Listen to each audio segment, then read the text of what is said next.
esoteric agenda. Obviously, it had a bit more of a demanding on people's attention. The entire energy of it was feeling that everyone needed to know about these specific things, the events, the details, the things that are going on the planet that should have attention called to them. And then the second film, Kymatica, brings the audience within consciousness to recognize how we fit into the paradigm that we have just discovered. Because most of us, when we get into conspiracy, especially because conspiracy had become pop culture, we began to, or I should say, it became almost fashionable to recognize certain things about our world as not being the way that we'd always thought they were. So it was almost fashionable, in a sense, for youth to be looking critically at the world that they were living in. And that is why Kymatica, I believe, was a little bit more towards taking self-responsibility for our role in our own society.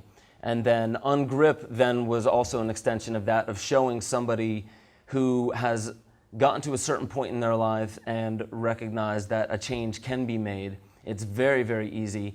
It's simply a matter of whether you realize you are the artist or the author of your own life.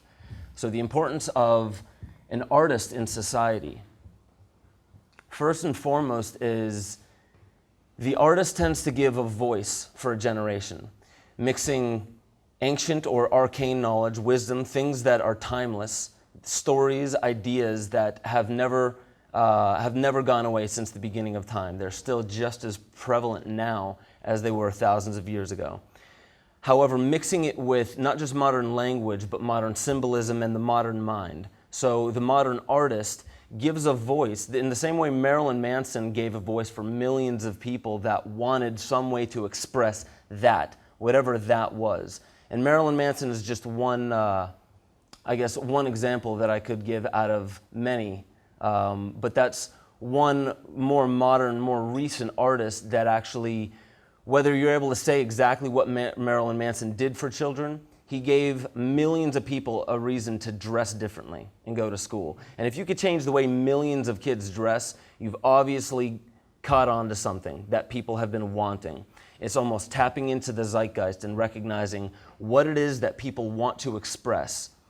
And my mission statement for today is to say that the artist and the shaman, which the next clip that I'll get into is actually going to express a little bit of this in somebody else's words. But the artist and the shaman, I believe, have very, very similar attributes in a sense. They are tapping into the moment of right here, right now, what's going on, and giving it a voice. In a sense, giving a voice for not only the earth, but giving a voice for the modern man today and modern species today. So giving somebody a voice is just as important as having ventilation within, let's say, a home, or ventilation within something that traps a lot of heat, stores a lot of pressure, and it allows for the proper functioning of that system. Without that ventilation, obviously, it will be very, very difficult to control the way that these messages come out through our children. So here's one example I'll give. A child without a voice to express their individuality from their parents and from the previous generations will not have a way to understand what it is that has them stepping a foot in front, okay? In front of the elder generations. What it is that makes us different, bringing these ancient truths into a modern era and barreling into the future.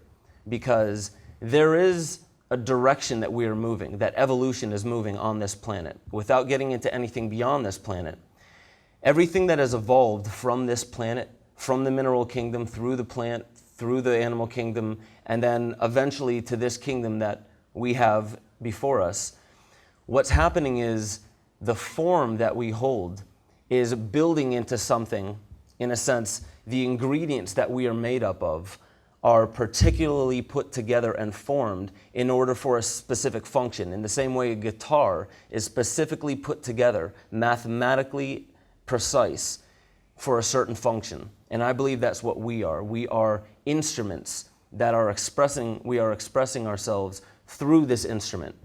And so when I get into what a prism is, that's what I mean, an instrument. In a sense, a prism is something that will take in light. And when I say light, this is not just visible light. This is truth, reality. We are instruments, we are prisms that take in that reality, we transform it, and then we express it in a different way. And I'll get back to this, but I want to give Terence McKenna the ability to say a few things that I don't think I could say as well. Is evolving. The evolution of culture is an epiphenomenon attendant upon the evolution of language. Language is the part of man which is evolving. Culture carries along. That the universe becomes more creative, and out of that state of creative fecundity, more creativity is manifest. So that from that point of view, the universe is almost what we would have to call an art-making machine, an engine for the production of ever more novel forms of connectedness. To whatever degree art over the past several centuries has wandered in the desert, it is because this shamanic function has been either suppressed or forgotten.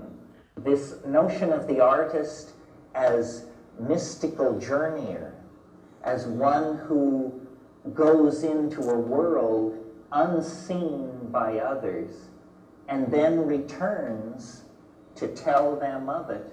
This really is the bridge back to the archaic shamanic function of the artist. Permission to explore the irrational. I love this, man. Permission to explore the irrational. Are you guys familiar with Terence McKenna? Yeah? Okay.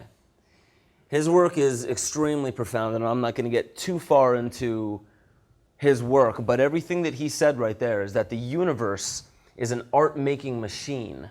And the beautiful part about that analogy, if we allow our minds to, in a sense, create the imagery that he gave us in words, the universe being an art-making machine.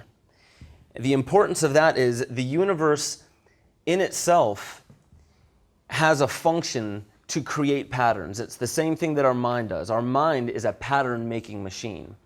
And through these patterns, evolution may be built upon previous patterns. So there's always a link back to the core of creation, of this universe. There's always a link, and I'll get into that a little bit later. But when he's saying that the universe is an art-making machine, what that says to me is that the universe is a living biological reflection of its inner truth. It's truth that cannot be expressed in any other way other than by using its own material form as symbols to express itself.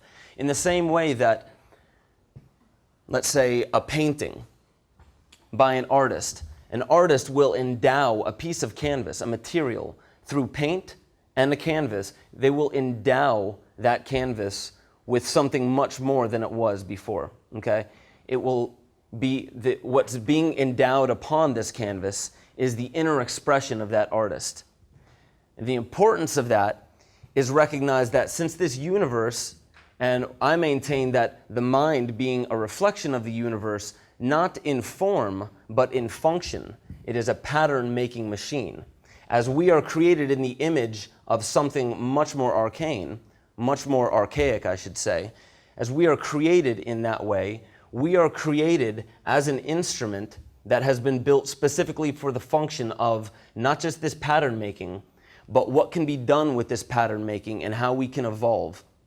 So in Kymatica, when I express that the embryo goes through, or a child from conception to birth goes through 9 months that mimic the entire evolution of all life on the planet. The reason why it doesn't need to go through billions of years of evolution is because we already did that. We're all growing from the earth. So because we've already done that, all we need is for that child to go through those steps one more time and actually, in a sense, act it out by its very form.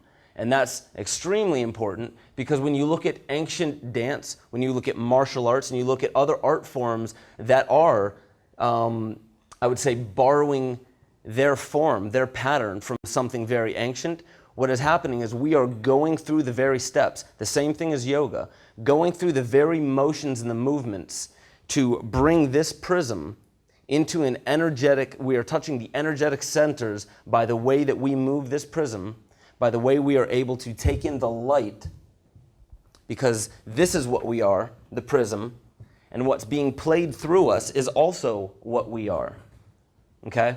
So when I'm speaking of martial arts, dance, a lot of these things that draw from very ancient understandings and ancient methods, what that is doing is in the same way that a movie will set up and pay off little things in a screenplay, setting up something in the beginning for it to pay off at the end. That is the same thing that is happening when we are using our body to tell the story that has been told for thousands of years on this planet, as well as billions of years of evolution. So please, if at any point you have a question, you could raise your hand or you could just blurt it out. I like this to be a little bit more conversational than one directional. So at any point, if I lose you or if I use terminology that isn't as well understood, just let me know and I'll try to bridge that gap, because sometimes I get on a roll and I just keep going and going. So is everyone with me, at least to the extent of where I'm saying that we are a prism and we take in that light? Now I'm not speaking about just the light that we can see. I'm speaking about all energy, all vibration. This is kymatica in a sense. Our form is a living expression of this light. And the reason why it's important to notice that coming out of what is being reflected from the prism is not the same pure white light. It is 7 different expressions of this, okay? And the importance, go ahead. Well, I was going to say the importance of the fact that there are 7 different expressions is, let's say that this is 20, okay? Let's give it the value of 20.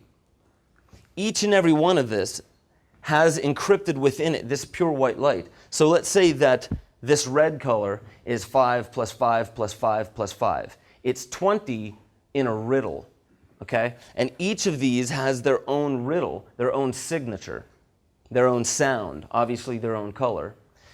So the pure white light that goes in to this vessel, according to our form, will then express itself in different ways. And an expression is an art form. The way that we express ourselves is an art form. So starting from this basis, this is where I'm working from to show that what we are doing here on this planet inevitably is creating an artistic representation of ourselves by being in a community, by expressing who we are with our lovers, with our friends, with our families, with our communities, and so on and so forth. Everything that we do is an art form. I would maintain that even my father, who says he's not an artist, he has his room set up. He's a huge New England Patriots fan, football fan in the States, has all the paraphernalia set up all over his room, almost as a museum. Now, he would say that he is the least artistic person in the world. However, everyone that comes over to the house wants to see this room. That, to me, is art. Regardless of whether we know what is being expressed, or regardless of whether we can fit it into our paradigm of what we think art is the way that we are. It is the way that we express ourselves. Yes? What I'm struggling with is when we project, you're using the word art, but I mean, holographic, whatever, but when we project that, is it our projections, or is that society's projections? That's a good question. Through this talk, I hope to bring a little bit more clarity to it, but I would hate to, at this point, come right out and just say that it's us or that it's something else, something other, whether you would want to say divine or just something separate from us. I don't believe that it is anything separate from us. I believe that we are the prism, but I also believe that we are the very same light, okay? Now, as I go on, that should become a little bit more clear, and if throughout you're not you're not getting that answer from me, definitely ask again. As of this point, without getting too much further, I believe that it does kind of get into that a little bit in this talk, though. But keep that in mind, and there'll be a question and answer section at the end of it. So any questions that you have, if you would like to wait to the end, you can definitely wait and ask. You say that we are the prism and the light. Could you say what the prism is? I mean, the way I kind of get it is that the light is consciousness. Mm-hmm. The prism is maybe the ego, and the rainbow is the imagination that comes out, the way we see the world. Okay. Yeah. Well, I wouldn't say that's incorrect, depending on your terminology for ego, in a sense. Because it could simply be, I mean, because a lot of terms are thrown around with ego, such as identity. This identifies or gives definition, in a sense. It gives boundaries and parameters to it, okay? Now, this necessarily doesn't mean our physical form, but this could also lend towards the boundaries of our morality, in a sense, okay? So as I move on, this will become a little bit more clear, but with this being a receptacle or a vessel that takes in that light and expresses it, the best way that I could say that is this is also a representation of our soul. But these are all, again, very vague terms on purpose, and we'll build a little bit more towards that understanding. But yes, that this could be the ego, but to me, the term ego has changed over the years, in a sense, where ego was something that I always felt we should be battling against instead of recognizing what it is and transmuting it, you know, because we do not sever, in a sense, the way that ego is looked at mostly today, and even the way that I put the word ego in Kymatica, the way that I would go back and maybe recorrect a little bit of that is by saying that we are not necessarily here to destroy or to sever ourselves from the ego.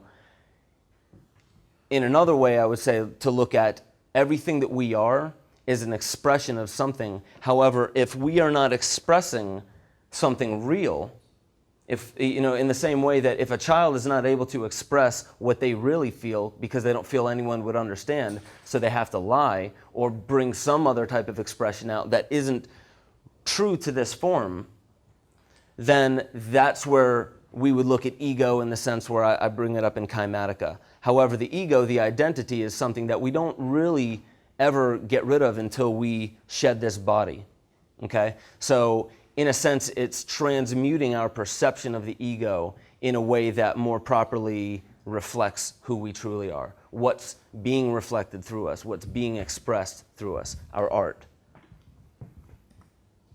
Now, in order for light to enter a prism and then to be expressed in a certain way, I'm going to go through just very briefly the type of vessel, the type of vehicle that light needs in order to express itself in a certain way.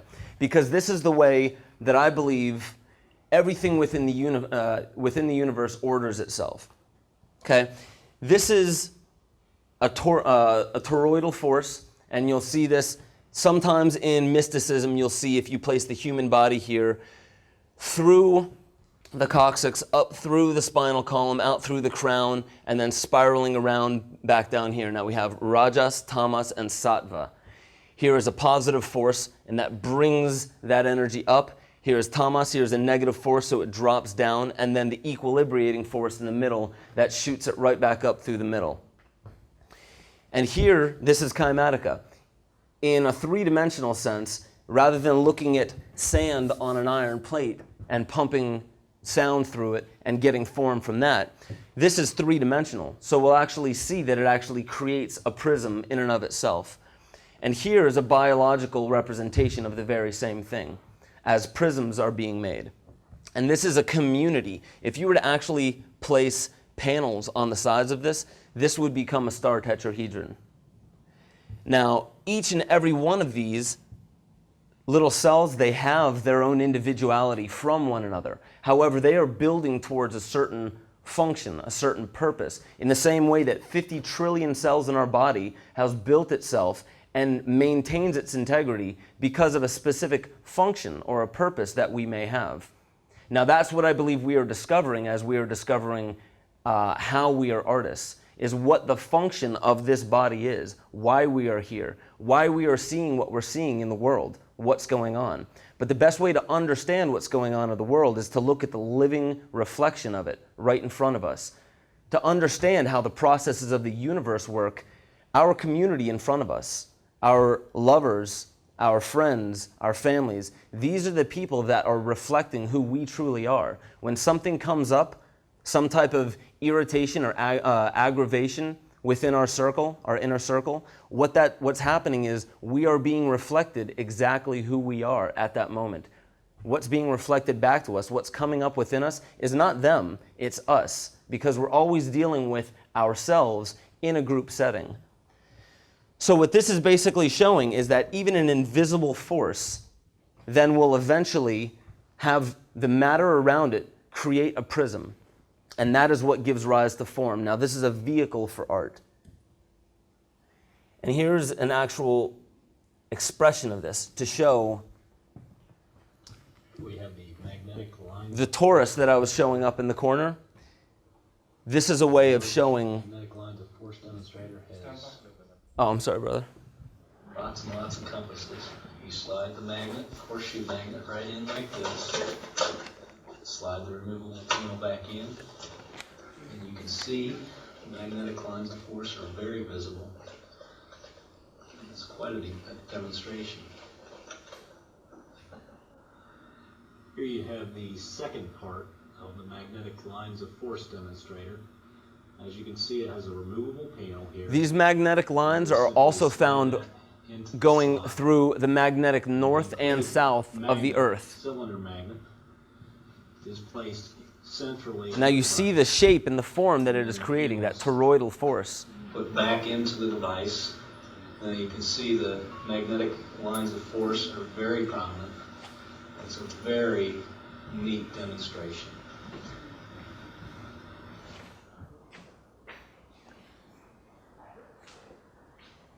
And here's one other representation of a prism. This is from the movie Water, the Great Mystery, if you've seen it. It's a documentary. Okay? This is the water molecule, and it joins together into groups. Scientists came up with the idea that these clusters work as memory Now it creates a three-dimensional prism. in which water records the whole history of its relationship with the world, as if on magnetic tape. Now what he just said right there, let me see if, I'll let you just listen to it this time.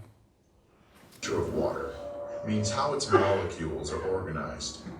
We can see how water molecules join together into groups. These are called clusters. Scientists came up with the idea that these clusters work as memory cells of a certain sort, in which water records the whole history of its relationship with the world, as if on magnetic tape. Now that's quite interesting. Does everyone understand the gravity of that? What's that? Is it Victor Schauberger? Right, but it was in the film then Water, the Great Mystery. So you're saying that's from Victor Schauberger's work. There's quite a few researchers that have actually been working on the memory of water, which is what I wanted to show there was also in the animation where it showed how the water molecules then bonded themselves to others and created a three-dimensional prism in a way. And almost in DNA-like fashion was storing that memory within its own form. Okay? Now, the importance of that, obviously, water on this planet is very important to the life that we have on this planet. So what we see moving through the kingdoms. So we start with the mineral kingdom. Now, a lot of what I'm going to say is you'll be able to find in Rudolf Steiner's work, Anthroposophy. The mineral kingdom, from that, it will grow into a certain form. Same thing as crystals. They grow into certain forms, and the prism of the mineral kingdom takes a long time for it to learn of itself because it's learning of itself in a very crude fashion. in 360 degrees, everything around it, it is getting its information, its impressions from its environment, and it learns and it evolves very slowly. The mineral kingdom evolves extremely slowly. But then we move on to, some would say, the crystal kingdom, because what the crystal kingdom actually does is it moves into form, and it expends its life energy to move into form to create a prism that can then harness light and do different things with it. But then we move into the plant kingdom. And one thing that we'll see in a lot of the plant kingdom is we see these spirals. And one thing that actually happens is when a plant is coming out of the ground, if you see a time lapse of it, it's actually spiraling itself out of the ground, almost as if it's dancing itself out of its seed, out of the ground. And what's interesting about that is obviously it's growing towards the sun the entire time, and it has this magnetic link with the sun. Now what's important about that is we get these spiral shapes, and every single one of the cells, as well as the individual plants themselves, as well as the entire species of each of the plants, they have their own prism-like nature. What they do is they will take in light, and then they will transform it, transmute it in a certain way, and express itself via its form, the color. It will give certain aromas then that was not there during the mineral kingdom and the crystal kingdom. So it's using light to express itself in a different way, that limitless light that we saw, that white light entering into the prism. And then what happens is, through the earth, these forms then start emerging with a little bit more intelligence. That's why these forms evolve a lot quicker than the mineral kingdom. So you'll see that plants move into form, they'll move through form and then out of form. And then they'll move back into form, through form, and then back out of form. And they evolve a lot quicker. Yeah? I was just going to ask you, would you say the word energy would be a suitable synonym for the word light in the way that you're using it? Because it's like, because you said that when you say light, you're referring to something more than visible. Right. Light, yeah? So I guess all the forces that emerge. Because you could look at us as transducers of energy. Yes. If energy is the substance of the universe, if that makes sense. Well, correct. So yes, this does relate to that. All of the energies that have emerged from, whether it be the Big Bang or whatever that was, that awesome noise at the beginning that created the highest highs of sound, the lowest lows of sound, all the way through all the visible spectrums and all forces, gravity, heat, friction, electromagnetism, all of those forces that emerge, yes. So energy in a sense. Because the zeroth law in thermodynamics states that nothing in the universe ever happens without the transformations of energy. Meaning it's not new things that are happening. What's happening is older things are transforming that energy into a new expression.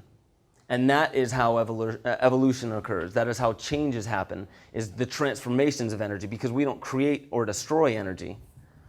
So, yes, the energy that is transformed by these give its form and give a specific reflection. Now, what I'm getting at through all of this may be taking a little bit of time, but I find it to be very important to show what's happening here, because there is a direction to the evolution that we're seeing on this planet. And this directly links to what we're experiencing now with everything going on in the political world, in the economic world, financially, ecologically, everything that's happening, culturally specifically, everything that's happening does have a reflection of every step of our evolution leading up to today, if we understand the pattern that is being created. So then we move into another kingdom, and the Native Americans recognize that each and every single one of the animals express themselves in a different way. So now, these are prisms, you could say, from the plant kingdom. It found itself necessary to uproot itself from the ground, so then it could be a bit more mobile and move across the ground. Mobility then leads to more experience, quicker evolution, because experience is one of these things that pushes along the evolution of the prism. Okay? So all of the root systems uproot themselves and then turn themselves inside. So then food could be put inside the animal, and the animal can then move about as they're digesting the food, rather than being stationary and taking all of the raw materials, say the plant kingdom, taking all the raw materials from around it, bringing it up into its form, and then like a factory with those raw materials, refining it into something else. Now let's say an orange tree. Through that entire beautiful process that we scarcely understand today, how plants take everything around it and then build it into these sugars, these carbohydrates, these things, let's say an orange, a beautiful orange, that the plant kingdom doesn't need. The plant kingdom's not going to be eating oranges. It's for something else. In a sense, it's an offering to the next kingdom, okay? Because then when we get to this kingdom, what we notice is that many of the very same principles that led this intelligence through the plant kingdom then arrives at this kingdom. But now we have eyes and we have ears, and there's different ways of understanding the world around us once these senses open, once these organs and these faculties appear. Now, we're not, when I say we, I mean everything on this planet is experiencing the planet in a very different way because new senses have arisen, and we're able to gauge what's around us differently than the way that plants did. So the perspective of a bird is quite a bit different than the perspective of animals that crawl along the ground, okay? And quite a bit different than, let's say, fish that swim within the water. And what's happening is the energy that is transformed through this kingdom now is leading itself towards something that's a bit more peculiar than the plant kingdom. Because now we'll see passion. You actually see certain qualities that the Native Americans found within animals. Horses having grace and beauty. Hawks having that impeccable sight, okay, and swiftness. Loyalty within dogs, okay, and obviously there's qualities within almost all of the animals in the animal kingdom that are used in totems. And you see totems, and when Native Americans express how our lineage comes from the animal kingdom, and certain people embody certain animal expressions a little bit more, that is led directly from this, okay? So the intelligence that is moving through evolution is doing it in a very peculiar way, which means eventually we have to start asking ourselves, is there an author? Now, this is not a religious connotation, but is there an author to what is happening? Is there an intention of direction in our evolution, or is it random? So raise your hand if you think the direction is random. The direction of evolution is random, okay? Raise your hand if you don't think it's random. Okay.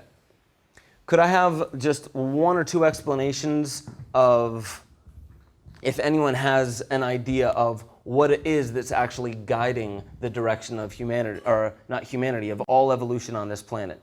Is there a quick explanation maybe? More experience? Gaining more from reality. Energy or that intelligence is moving through these different kingdoms, and it's gaining more experience to be able to understand the world that's in that technique. Okay, so developing for the ability to better understand itself and know of itself. Okay. Does anyone have a different way of putting it? Just looking at everything that I've come across in nature, it seems to be doing something purposeful. Like a plant is going through a process, and a purposeful process that leads to something. So my logical reasoning is that the universal things on a larger scale are going through the same processes, or planet on a planetary scale are going through the same kind of processes. Beautiful. I think you were next, yeah? Just because it's not random doesn't mean that there's an author. Just to be a natural process. Right. Okay. That's a good point. I don't think we're necessarily going anywhere. Right. Well, I mean. I think it's both random and it's design. Yeah. Both Libra and stuff. So almost through, in a sense, through random cycles. Okay. The expression of light is the light, the intelligence of light. Expressing itself. Okay. You're preaching to the choir. Something as limitless as that energy something as infinite as that energy being able to express itself in any way, shape, or form. You had your hand up? There's order in the chaos. Beautiful. Yes, order in the chaos. However, one thing I would say to that, yes, I absolutely do agree, but more towards is, okay. I guess I lost my train of how I was gonna, good one. Yes? I was going to say, when you look at embryogenesis, the process of like an embryo forming and then turning into an adult being born, and then the ontogenesis, which is its development once it's born, that evolutionary process is directed, and the embryo doesn't necessarily understand what it's going to become. Nevertheless, embryos repeat that same evolutionary process again and again. So, like a mammal or a human being will go through a particular process, and it's directed, i.e. not random, and that is actually causally directed from the processes within and without the embryo. So the environment informs its development, and within itself it's being driven through its DNA and all of the cellular processes. And I think that whether there's an author or not, maybe we don't know, but I would say it's certainly not random, and it's directed from within and without. And that could be the case for us on a phylogenic scale as well as an ontogenic. So the evolution of our species mirrors the evolution of the individual, and as above, so below. So yeah, I think it's not random, it's directed, but we don't have sufficient knowledge to determine whether there's an intelligent self-creating organism informing this process or directing it. Does that make sense? So I'm saying it's directed, I reckon, but no not sense. necessarily an author. No, it does. Very beautifully put. I think it's being made up as it goes along, basically. It's not being directed like this. So the process of making it, it's anything can happen. It's making itself as it goes along. Right. Following on from that, I was just going to say, like, well, my personal opinion, like, the universe is so old, like proper old. It's one of the oldest things around, yeah.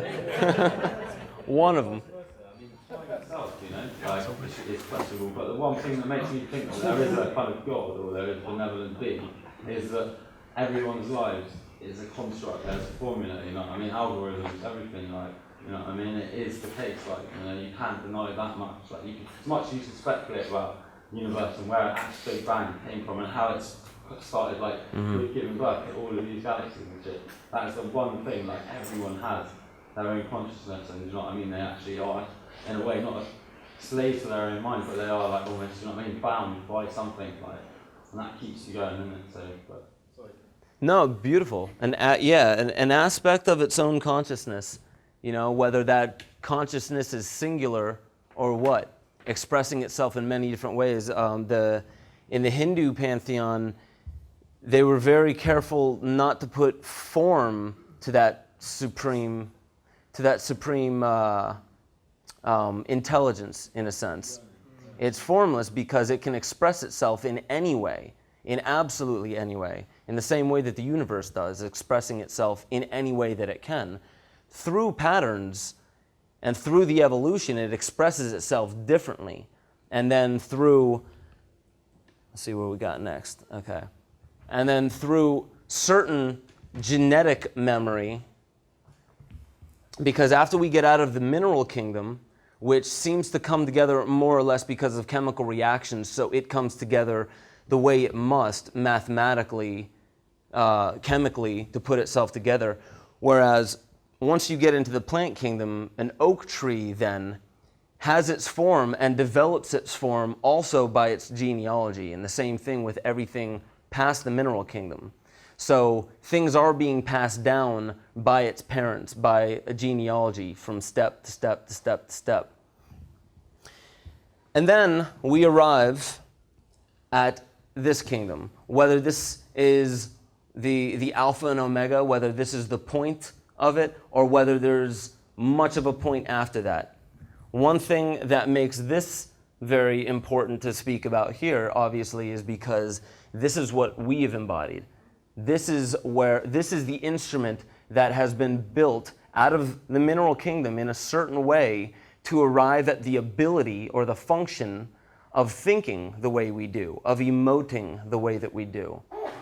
Everything that we are capable of, whether we're aware of everything we're capable of or not, which I don't think we quite are yet, but everything that we are capable of comes partly not from this, but is reflected through this. So in this form, by better understanding our anatomy and by better understanding the science of it, we also better understand what most scientists should recognize, and whatever should means, but recognizing that a scientist understands that their consciousness is directly linked to what is being observed.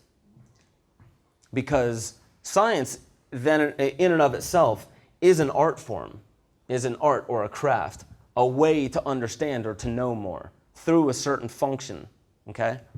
And same with philosophy. If you go back through any civilization, no matter how far you go or how far back in time you go, you will almost always find religion or philosophy, religion, science, and art. And in science, you can kind of put art in that category because an art and a craft, okay?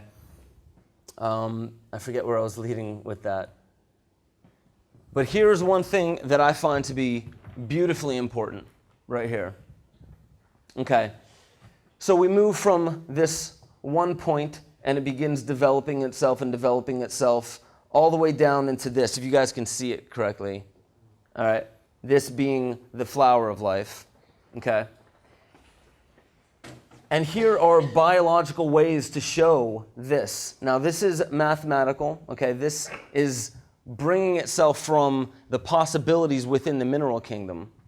But within this, within each and every individual, there's also something else that we are able to do, okay? We have our physical form, and we may think that it's finite what we are able to do with that light, but because the energy that's going through us can be processed and transformed in any way. And this is what's getting at art, in a sense. The way that we can express ourselves to others is truly infinite and is also extremely important for the health of our species and the health of the planet as a whole.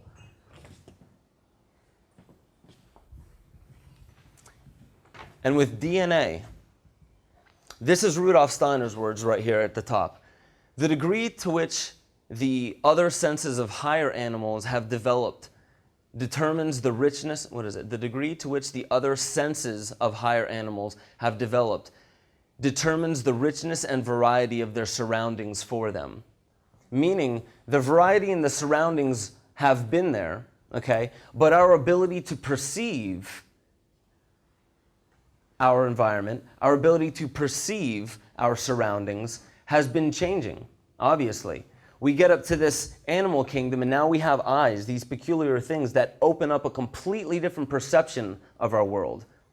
Now imagine how drastically the course of evolution started turning once we arrived at having eyes and ears, a very, very new and novel way to experience what's around us. So what he's saying here is the senses of higher animals have developed these organs, these faculties of perception. And when we are able to perceive things differently, from a different standpoint, you would say, evolution begins quickening itself. And that's why as we're moving through the different kingdoms, evolution begins to pick up its process, or at least perceivably pick up its process. So perception from a prism, being any material, mineral form, perception from a specific prism through our senses affords the prism the ability to know itself by its surroundings, okay? So the surroundings of any organism are just as important and integral in the evolution of our self-discovery as the self is. And when I say perception from a specific prism, a mineral from itself, a mineral, so the perception of a mineral is from itself to the outside of itself. From a flower expressing from the ground to the sky. and from a bird, from the sky to the ground, from a snake, from the ground and parallel. And all of these different types of perception through the animal kingdom, through the plant kingdom, have evolved into this prism that we have. And within our DNA is encrypted or riddled in the same way that the light coming from the prism is an expression of itself, but a riddled expression of itself. Within our DNA is encrypted that memory of the entire history of evolution.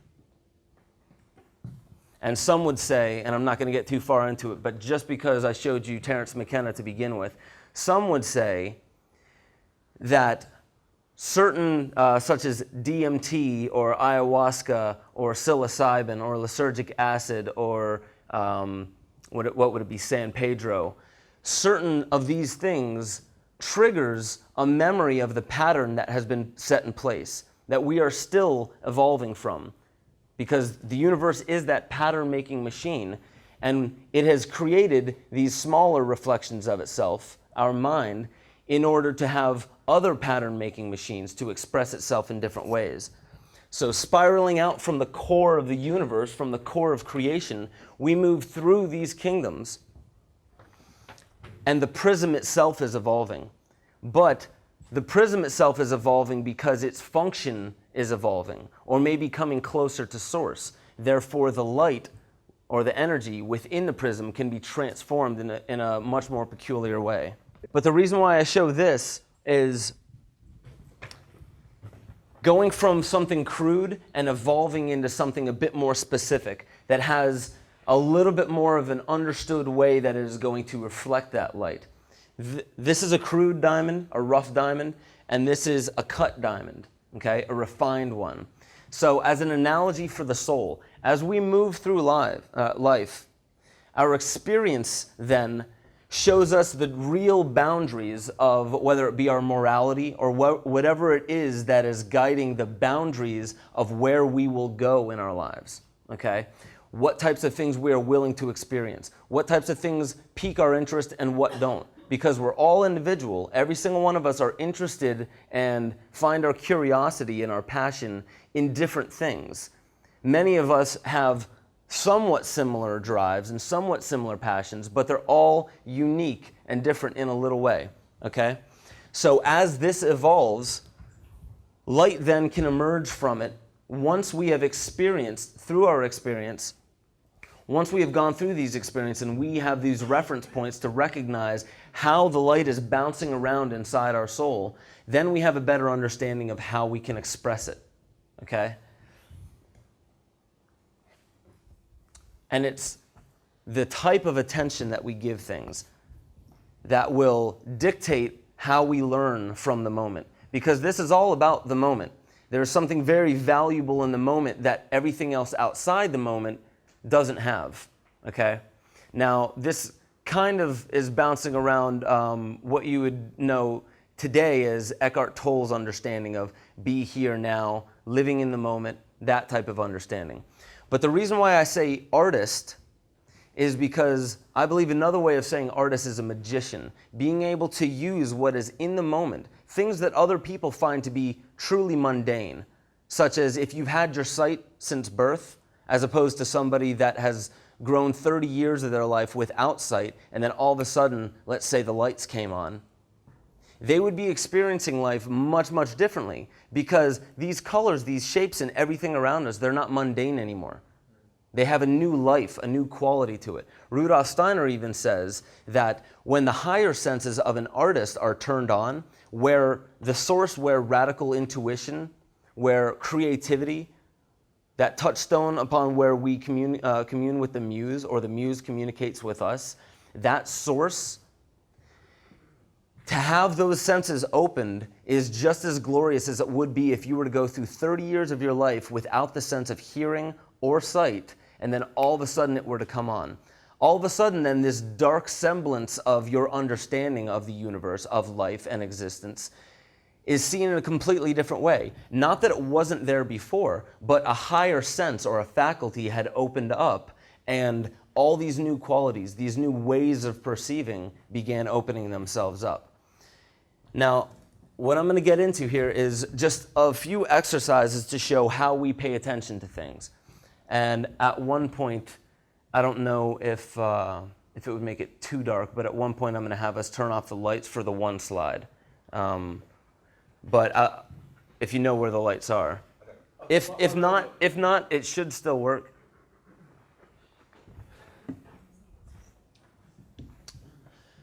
Can anyone find a symbol within this? Yeah, arrow. An arrow? Does anyone not see the arrow? Raise your hand if you don't see the arrow in this. Okay. Keep looking. I know it's a little difficult to see if you're a little far away, but does anyone still not see the arrow? And you are on an angle, maybe making it a bit more different.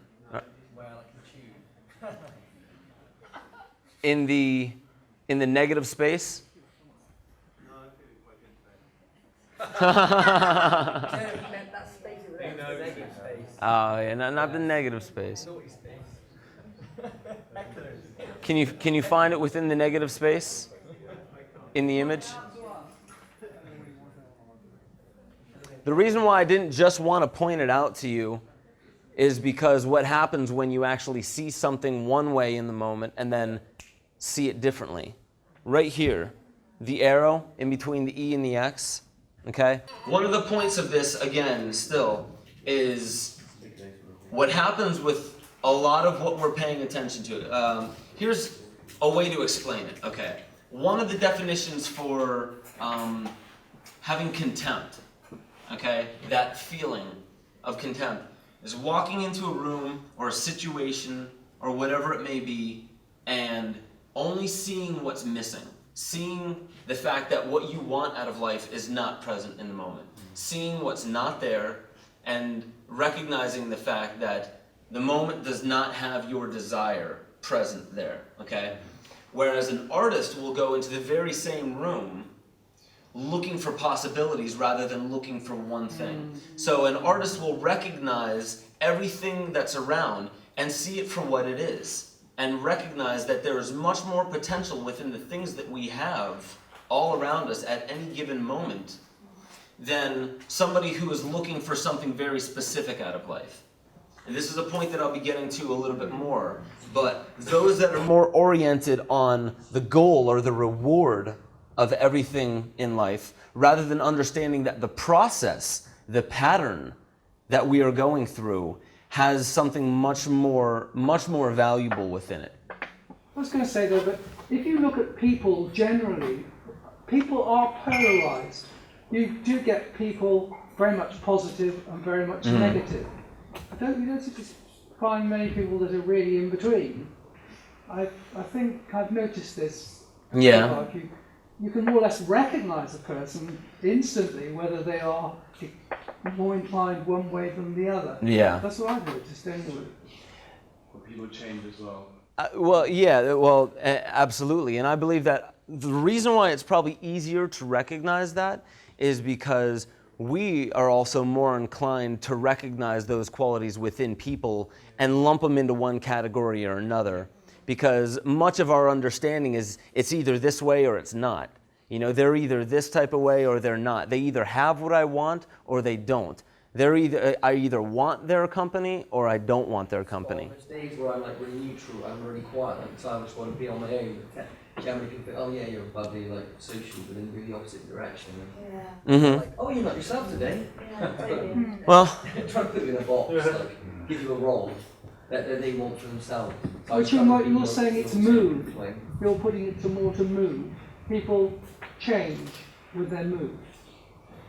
No, I just think some days I'm neutral, some days I'm what you might describe as positive or social. I think a little more about that. I swear, there is no positive and negative in that. Like, it's just it's like the weather. It just is. It's just how it is. To be so arbitrary, you get up in the morning with stubbly toe and then the days. I've had those days, yes. But what were we saying back there though? Nothing. Yeah, I was just going to say how it's weird sometimes. We're like, because we've got quite a lot of like-minded people in this room, but like, you know, you walk down the street or something, you can tell if someone's actually, I think what the gentleman's getting at is you can actually tell just by their frequency of their, I know it sounds a bit weird, like kind of cliche, but their frequency of their, like, the pyramid or whatever, inside like the actual, I wouldn't be able to describe it, but like the molecular structure or whatever your Things resonate. Frequency, things resonate. Oh, for sure. Absolutely. Yeah, eye contact, everything, just like, it's a combination of things obviously, but main priority is you can actually tell if someone's that nice or whether, and they're not, you know what I mean? Yeah. It's Vibes, isn't it? very Negative and important. positive vibes. Yeah, man. Well, the peculiar thing about this prism, the thing that I find so fascinating about it is just by looking at body language and really paying attention to the eyes and paying attention to body language and the tone in people's voice, you can just sense where they're at a lot of the times. Most of the times you don't even have to say a word to them. It's almost in a sense like they're either glowing and they're very warm and they attract that energy to them, or it's the complete opposite. Yeah, and it's hard to say whether what we're picking up on is the subtle nuances in body language, in the same way that a child, you don't have to teach an infant how to learn by facial expressions. It's this innate pattern that they have where they recognize the facial expressions of the mother. So you'll have a child fall over and maybe not necessarily hurt him or herself. So the first thing they do is they look at mom and say, is this something I should be crying about? Right? They'll look for that type of validation in the moment. So they'll look at the prism in front of them, they'll look at the form that they relate to most, their mother or their father, whatever it may be, or their caretaker, and they can recognize within them all the little nuances, the facial twitches, the beautiful little tiny things that our entire body emanates, the way we emanate, whether it be a frequency or whatever it is, we can recognize certain things about people. You had your hand up? Was it?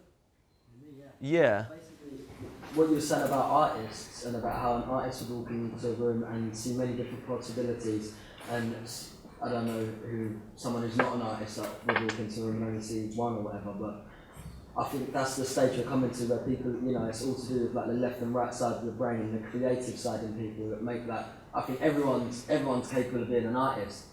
It's just about, activating that, and maybe it's just the conditioning that we're faced with in this day and age that really shuts people down to them knowing that they're even artists or even getting over that barrier. But I think, we're all capable of seeing them different possibilities. That's rubbish. Well, oh yeah, well look at for sure, in school, look at the factory that we send our children to by the millions. In the United States, I'm not exactly sure how it is here, but the General Education Board, primarily, I was going to say Rockefeller funded. I'm not sure if that's true anymore. Mm-hmm. So, but without getting too much into that, because I'll just go off for an hour on that. Just look at the educational system that when we put our children into. Nothing is really expressed about anything other than the intellect and how to form the mind. Okay, we're going to sit you in a square room for 8 hours a day, and you're going to be staring at one person, and they're going to tell you a bunch of shit, okay? And you just organize it in your mind. Next week, that person is going to come back and say, all right, now regurgitate on command. Now, if you were to say, yeah, but see, I put down what I was resonating with. I wasn't resonating with Columbus arriving in this country in yeah, exactly. I wasn't resonating with that. It doesn't matter what you're resonating with. The point of this, the teacher will say, is you take in the information that we're giving and regurgitate it on command, okay? Now, if you're a critical thinker, typically what happens, and if you challenge that authority, typically what happens, they'll say, you're disrupting the class, you need to go. We're doing something here and you're disrupting this by your free thinking. Right. I think you mentioned Rudolf Steiner several times this evening in your talk. And I do think that his influence is definitely coming more into general education in this country. So you've got more Steiner schools. On the fringes. Not like that. Waldorf schools, is that what it is? There are more Waldorf schools. Mm-hmm. We have a big one, that academy now in Herefordshire. Really? And they are increasing, and people are becoming aware that you don't have to just stuff kids with facts from the time they're 3. Right. They go through different phases. They need to grow and mature properly. So I think it is changing. I think that is changing. Very slowly. For sure. Slowly, but I think it's changing. Well, let me just make this point a little bit more clearly. When you're shoving in information, to a child, you're just saying, download all this information and then regurgitate it on command. What does that sound like? What instrument have we created as a species recently within the past 100 years? A computer. Yeah? Data in, data out. You put it in, it organizes it in a fashion, or you can help it organize it in a certain fashion, but it's there so you can come back to it and print it out and have it regurgitate that information on command. And the thing about schools is, immediately when you're forced to do something, and when you get to a certain age, probably up to 10, it's all lovely, and you love going in and communicating with all the kids. But then when you get past that sort of age and you're forced to go in and you don't have a choice, as soon as you're forced to do something, it's natural for us to go, well, why are we forced to do this? Why? So straight away, it puts it straight on the back foot, and you don't want to learn anyway. So you're going in with a bad mindset because you're getting forced to do something that really you don't want to do. You want to enjoy your time on, How do you know you can talk the right stuff? From day one. Well, I don't even believe that what they're teaching in at least the general education board, I don't believe that the things that they're teaching, 90% of it, they don't really care if you retain it or not past 12th grade. What it is it's a program. It's a process. It's a way of learning. So that way, when you move on into the workforce, then all you have to do is, okay, Johnny, clear out all that crap out of your head because we're going to fill it with some new stuff, all right? This is what you're going to be doing from 9 to 5 for the next 40 years, and then we'll give you a pension and push you on your way, maybe, right? So it's not even necessarily about the info that they're pumping into your heads. It's about getting the child into this routine, this program of being able to take in information, storing it, and then just doing something tedious. Like every 2 Fridays, I have a test, so I'm filling out A, B, C, or D.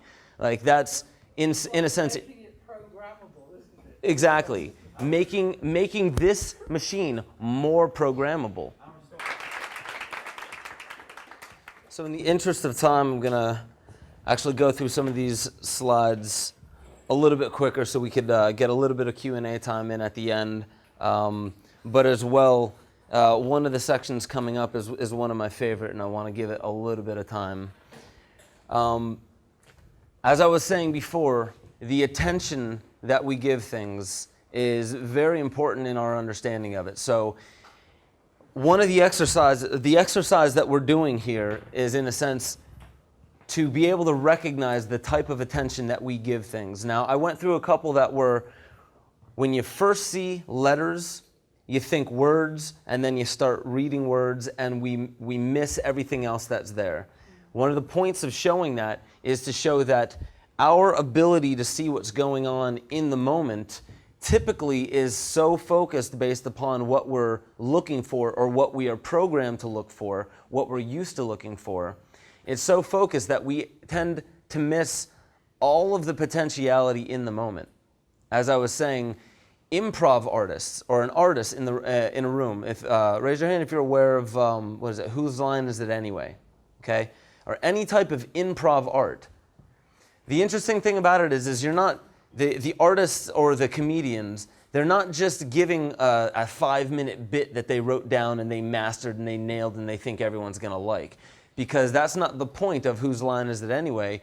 They're meant to be thrown off track without having any idea of what's coming.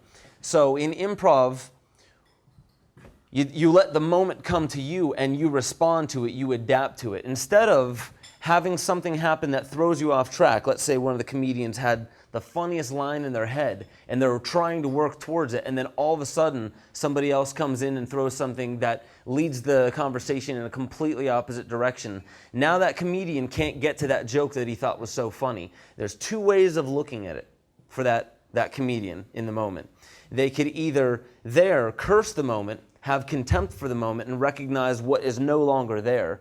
The thing that they wanted was no longer there. Or they could roll with it. They can adapt with it in the same way that we in life adapt to the moment and whatever the moment brings to us. That is one quality of an artist or an improv artist that I find to be extremely important. But being able to apply that in every moment is where magic comes from. Because again, I maintain that in the mundane things, the things in our world that we call mundane, that's where magic exists. That's what we pull from. Okay? Because it's all within the moment. None of it is outside of the moment. However, within every single moment, there is enough here for you to self-realize everything that you are meant to witness, bear witness here in the moment. However, if we're not looking for that specifically, then we're going to miss what the moment has to offer. We're not letting the moment teach us. We're not letting the moment allow us to bring out from the moment where the magic exists. So I think it's the second slide after this one that we'll turn the lights down for, that we could see. So this is a small image, but can you see the difference between these two images? Oh, you've seen it before? What was that? Say again, Seb.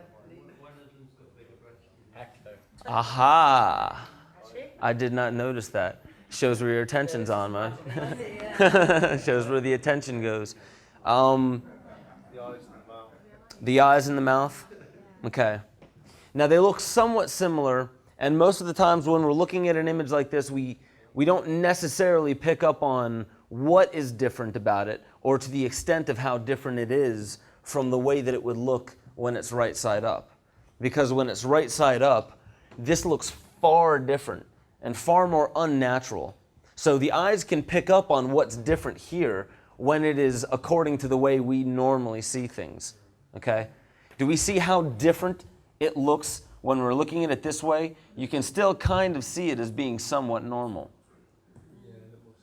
And this way it looks alien, almost. She looks like an alien, yeah. On to my next point about aliens. No, I'm just kidding. Mona Lisa is an alien. That's what my next talk's going to be about, if you guys... What we're going to do is stare at the dot in the center, okay? I'm going to have you staring at the dot for about a good 15, 20 seconds, and then I'm going to change the image. Don't take your eyes off the dot. I'm going to change the image. The dot is still going to be there. Keep your eyes on the dot.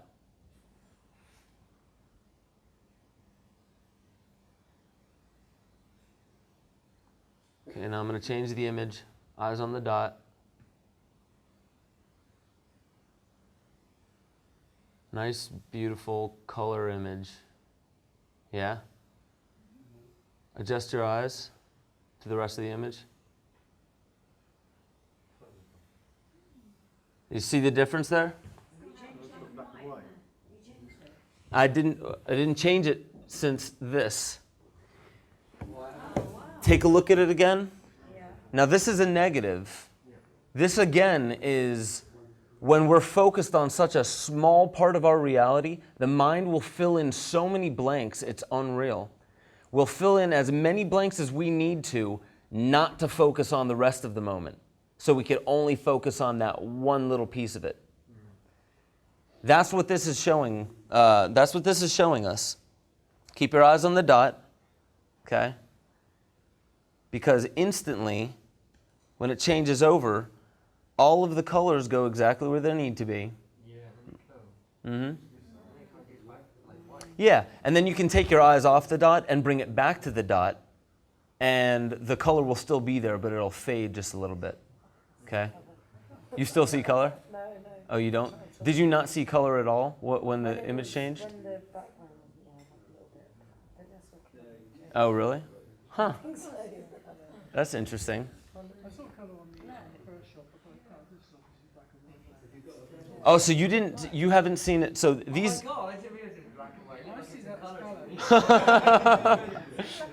But the rainbow went, but the rest stayed colour. because if we're keeping our eyes on the dot, so you're saying as soon as the image changes and you're keeping your eyes on the dot, you see the color around it? Yes, as soon as it changed, it was coloured. And then it faded immediately? Yeah. Yeah. Well, maybe you're picking up on the moment a little bit better. I'm not sure. So the point behind that, as I was saying, I'm going to adjust this again. The point behind that, in a sense, is a parable towards how we pay attention to everything. Now, let's say you're walking into your bedroom, okay, and you're looking for your keys, and they happen to be right where you always put them. They're right on the dresser, and you're looking frantically for them, even though they're right in front of your face, right? Because we typically, especially when let's just say we want to grab our keys and head out the door because our mind is already on to the next 5 steps, okay? We're seeing a projected image of our room, and we're not seeing the keys there, even though that's the exact place that we always keep the keys and it's in plain sight. Another example is having, let's say, your glasses sitting on top of your head and you're searching all around for your glasses. I've even had it before where I've had my glasses on and I'm looking for them because of a routine. Every time I get up to leave, I always grab my glasses.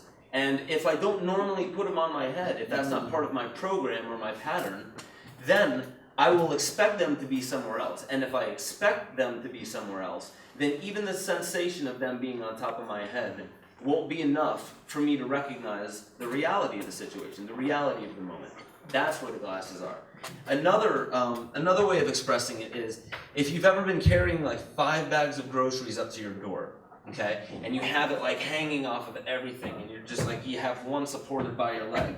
And then you realize the keys are in your pocket, so you're like a goon fishing the keys out of your pocket and going for the keyhole.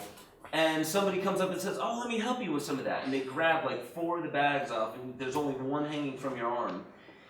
Yet your mind has a commitment not to drop anything. And maybe you haven't processed the fact that you have like 4 of the 5 bags not a part of your commitment anymore. But you're still standing there like a goon because all of your muscles are in that routine, in that program, okay? I've had that before where you're opening the door and you realize, like, what am I actually holding on to? What is this form actually doing? It's holding one bag up. But the thing is that again also is a parable towards, it's very easy for us to adopt a pattern in a program. However, ending that program or letting go of that program is something that we're not as proficient in. Well, I noticed that we've been getting into biofeedback recently. Biofeedback, you say? One of the things I noticed with biofeedback was if you get someone to kind of do a task and they want to concentrate and they're doing biofeedback, they'll get there and they'll do it. But then you want to get them to go from, say, that to relaxing, and that's so much more difficult to go from one state to the other. I'm sorry, say this one more time. You can in biofeedback, you get someone to learn to concentrate and at a particular task, and they're concentrating, and they get, their concentration is really good, and then you want them to go into relaxation, and it seems to be virtually impossible. It's far more difficult to make that transition from one state to the other. So, is that, so in biofeedback, is that any organism?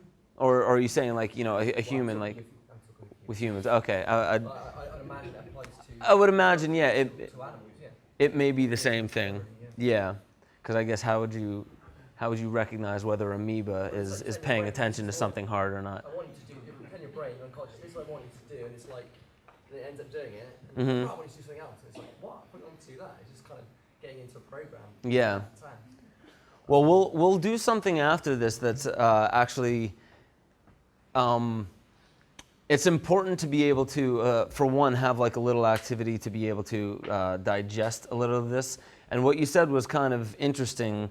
There's an activity of tightening all of your muscles up as much as you possibly can for a few seconds, and then exhaling, and then relaxing, and then tightening up for like a few more seconds, and then exhaling and relaxing, and then tightening up even more and holding it as long as you can, and applying the root rock, which is like squeezing in the sexual organs and squeezing all that energy up, and then relaxing. And you'll recognize a type of relaxation, especially if you apply a vocalization to it, such as when you're exhaling, because a lot of the times when you come home from a long day of work or you just get done doing something very rigorous, there's also, and this is also during sex, there's also a vocalization to a release of energy that is typical to certain, I don't know how to specifically say it. The vocalization is an expression of something within us. And specifically, let's say, another method is focusing on a certain point. Let's say if you have tension in your back, breathing into it and then giving it a voice, whatever voice it may come out as, like, maybe like a scream or something like that. Sometimes it's even softer, that's all it needs. But giving a voice to certain aches and pains in your bodies and tensing up and then exhaling and giving it a voice is one of the best ways that I've ever found to entrain the body to let go of certain stresses and programs, because that's what stress is in the body, is we haven't given it the go-ahead to let go of whatever tension has been building up within the body. So then it becomes chronic. And the same thing, when too much tension is applied to the body, it's the same thing as electricity being applied to tissue. Tissue contracts when there's electricity applied to it.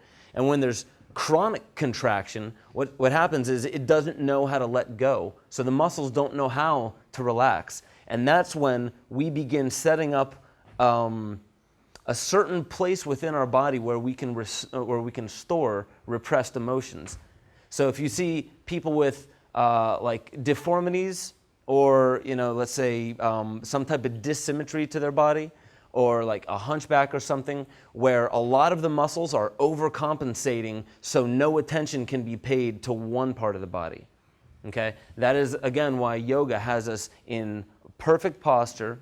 So the prism is actually touching those energy centers to be able to be in touch with the entire body at any given moment and breathing into the entire body. Which way is she spinning?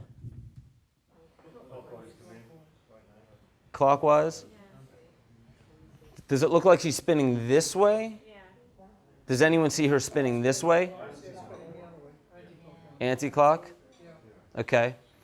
Have you guys seen this before? No? It's changed. Yes.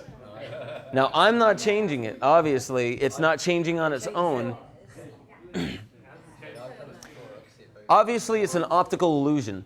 If you can only see it spinning in one direction and you want to see it spinning in the other direction, one of the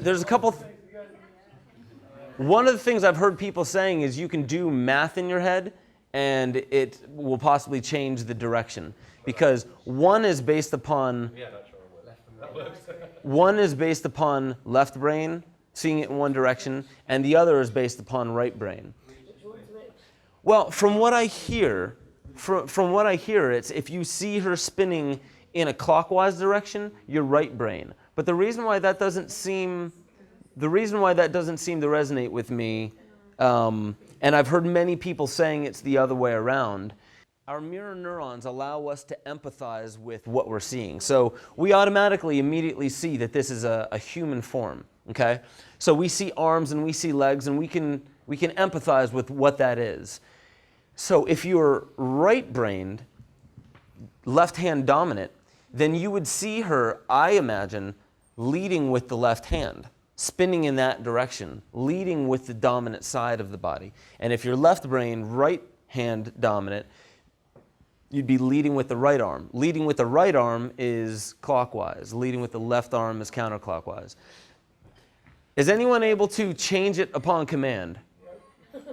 Raise your hand. Well, it's obviously the perceiver, because this is a fixed program. So the reason why I bring this up, the reason why this is important, rather than it just being a aha, cool. That's one other way that you could say the mind works. Imagine if you didn't know this was an optical illusion, and half the room was like, oh, no, it's clockwise. I've seen it. You know, I can attest. I've seen it before. It's clockwise. And others are like, no, I've seen it too. I was right there next to you, and it's counterclockwise, right? This is how addicted to a perception we can be. So what I'm getting at is not necessarily that our perceptions are wrong or are bad. Okay, go ahead. The map is not the territory. There you go. The map is not the territory. The map is not the territory. The map is not the territory. Would you like to expound? Because with every one of those optical illusions, it really shows you that your perception of the world is not the world we infer exists independent of our perceptions. And when you make the distinction between those two levels of abstraction, you actually become sane. And when you don't, you're not insane, you're unsane. Unsane. And that's what Alfred Korzybski said. But like, the map is not the territory. Yeah. That's what it is. We're all in our own reality, and if Well, we absolutely. don't recognise that, we become like racist, and because we identify our perception of the world with the world. By identify, I mean it collapses into one indistinguishable whole, and that's not the case. Right. Well, and that's... It is red, it is blue, or it is that way, it is... No, to me, I perceive it to be clockwise. But that is acknowledging that the map is not the territory, isn't it? Well, absolutely. I mean, in the same way that I was mentioning how our evolution leading us into an organism that now has eyes and ears to perceive the universe in a different way. That changed evolution and what is evolving.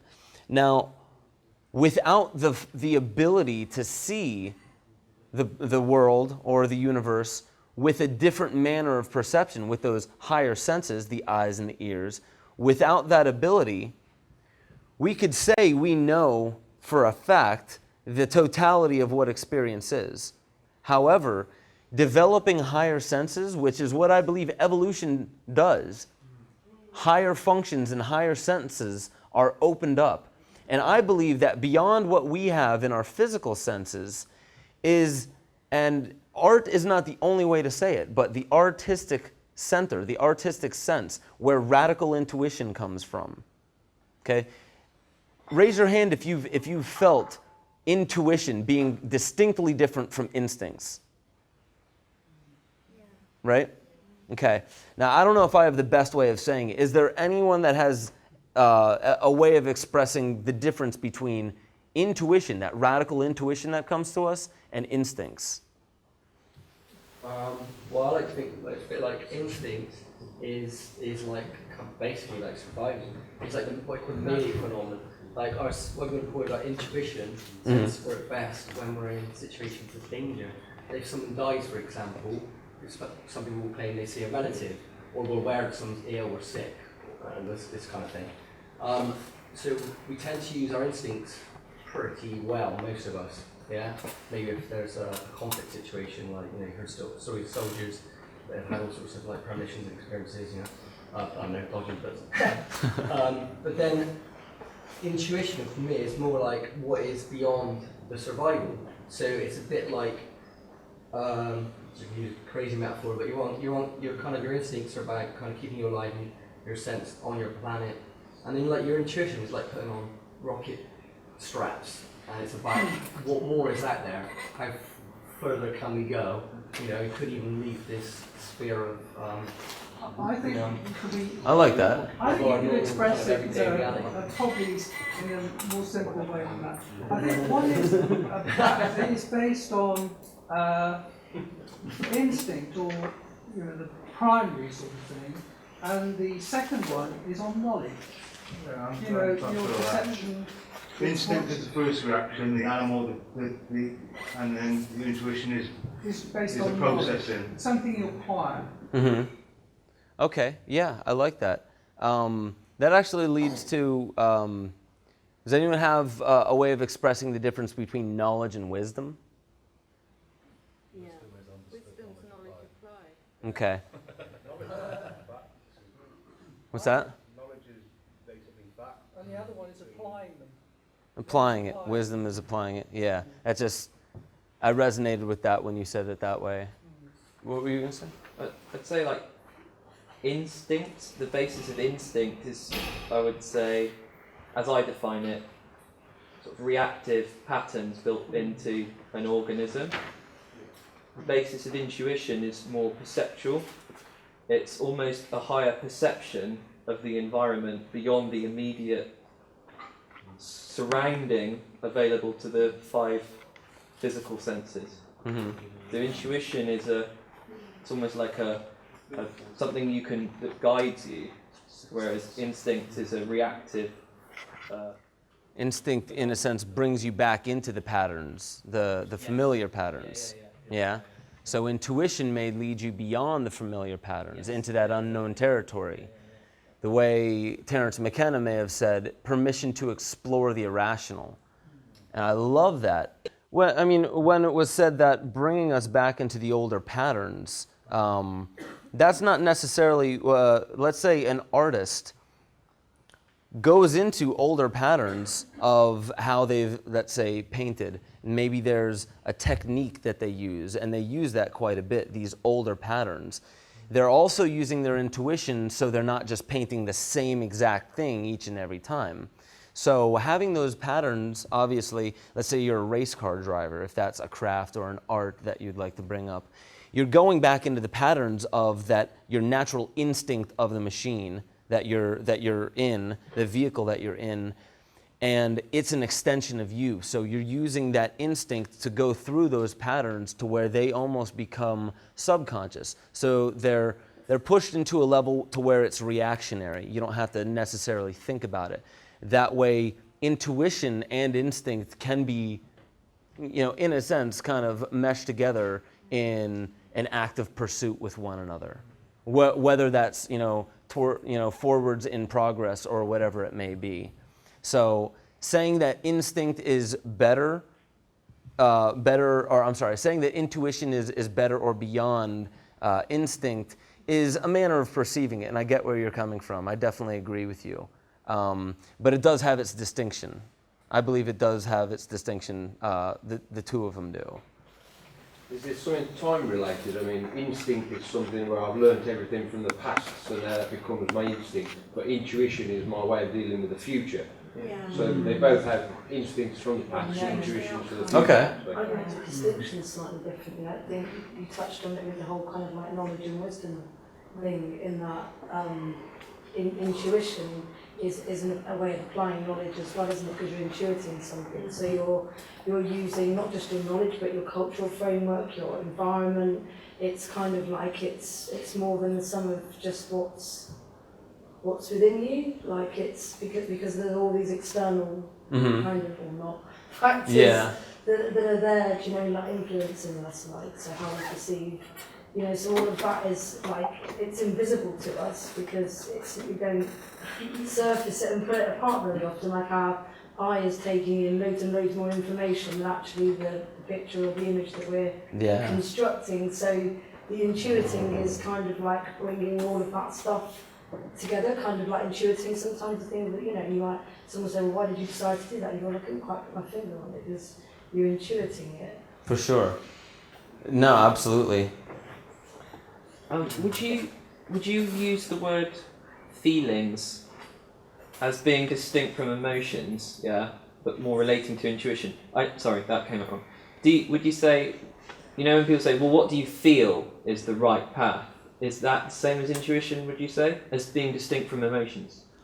It's a subtler kind of knowing, it's like a feeling. I'm going to say, and reserving the right to change this answer later, I'm going to say yes for the time being. But that could be challenged. I mean... The other thing I was going to mention was, Terence McKenna said that intuition is the permission to explore the irrational.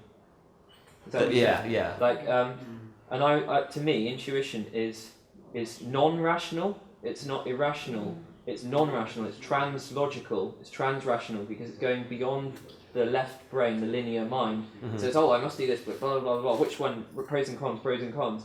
Intuition is simultaneous, non-linear, right brain, bang, I know what to do. And it's like that kind of I don't think it's easy. permission to explore like the non-rational or the non-linear. Do you see what I mean? It is the irrational, but it's also non-rational. Do you know what I mean? So before I move on, I actually somehow lost the segue I was going to do into an activity. Has anyone here heard of the Sufi heart dance? Okay. Now there's many different ways of doing it. There's actually a way to dance through it and sing through it, which is not necessarily what I'm going to have us do here today. If anyone wants to not be a part of the Sufi heart dance, what we're going to do here, that's perfectly fine. You could people watch from the corner. But one of the interesting things about this section of it is we're going to take, I'm going to have everyone stand up and find one person in the room that you do not know, okay? And then let's get a little volunteer. I'll show you what I mean by this. So somebody that you do not know, okay? And then your left hand will be on their shoulder across from you, okay?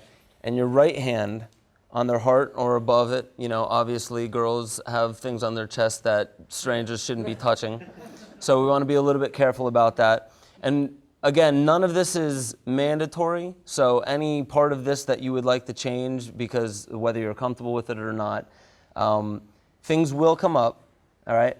So breathe. Become relaxed. And you just stare into the eyes of the person in front of you.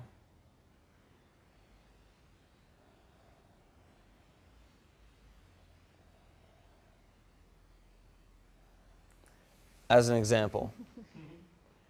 And certain things you'll recognize. Typically, I don't preface it by anything, because what happens naturally, what occurs naturally during this, is what we're paying attention to, obviously. So having a preconceived notion of what will happen when you're staring into a stranger's eyes could kind of mess with the results of it. But if you feel like you have to laugh, don't stifle it. If you feel like you're going to cry, don't stifle it. Whatever seems to come up from you, whatever you're comfortable with, allow it to simply come up, okay? So whoever would like to be a part of this, stand up and we'll find a partner. It's important to be able to integrate some of what's being said here today in practice, okay? Is that it? Wow, okay. All right. Well, I would say let's move over here to a little bit more of an open section of the room, okay? And just find somebody that you haven't met before. Now remember, what you're going to do, the left hand on the shoulder in front of you, and then the right hand on the heart, and this creates a circuit. Laughing starts already. All right. Now breathe and allow yourself to become relaxed and silent. If you can, make sure that your legs are just about shoulder width apart, your stances, so you have a good center of gravity. All right, you're going to breathe. Become silent.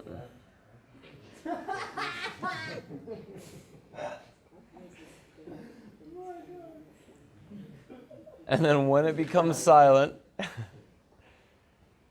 just stare into the eyes of the person in front of you, relaxed.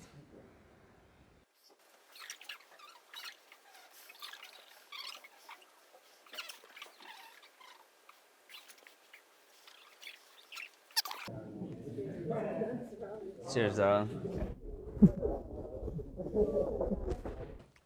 Real quick, for those who went through it, did any of you recognize something or experience something that you weren't expecting?